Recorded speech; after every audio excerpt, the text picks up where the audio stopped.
đúng à mình cái phơi tầm lục ăn khắp ផ្លូវទំនប់អង្គប់ចំជាបងប្អូនអើយនេះមកខាងលិចអានេះក្បាលខ្នល់អង្គពេលមកចូលក្បាលខ្នល់អង្គពេលម៉ោងប្រហែលជាម៉ោងប៉ុន្មាន đây pin lâu 300 mét អត់ទេម៉ោងប៉ុន្មានទេបងម៉ោងប៉ុន្មានបងនឹងម៉ោងប៉ុន្មាន màu mà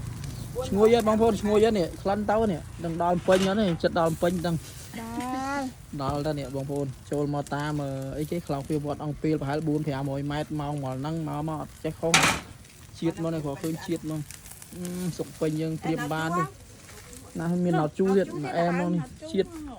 nâng thùng á នេះបើនៅយើងនៅនេះរាល់ថ្ងៃបើចម្បាំងរាល់ថ្ងៃមានផ្លូវវាស់ជាតិអកុលអូតែណោតជួអត់អីបងប្អូនមានវាស់ជាតិអកុលណាចេញហ៎ chai hơi scan mình My God បងប្អូននេះសុពេញយើងអានេះមកតបុតបានបងមកតបុតតែ 6000 ទេបងប្អូននៅពេញ 8000ណា chai scan này mình បងប្អូនចូលតាមក្រងពីវត្តអង្គពេលប្រហែលជា 500 ម៉ែត្រទេជាតិណោតជូក៏មានអីក៏មានដែរមកបើមកអង្គតម្លាក់លោកសិនហ្មងខ្ជិលបាច់យកស៊ីអីទេ cô chào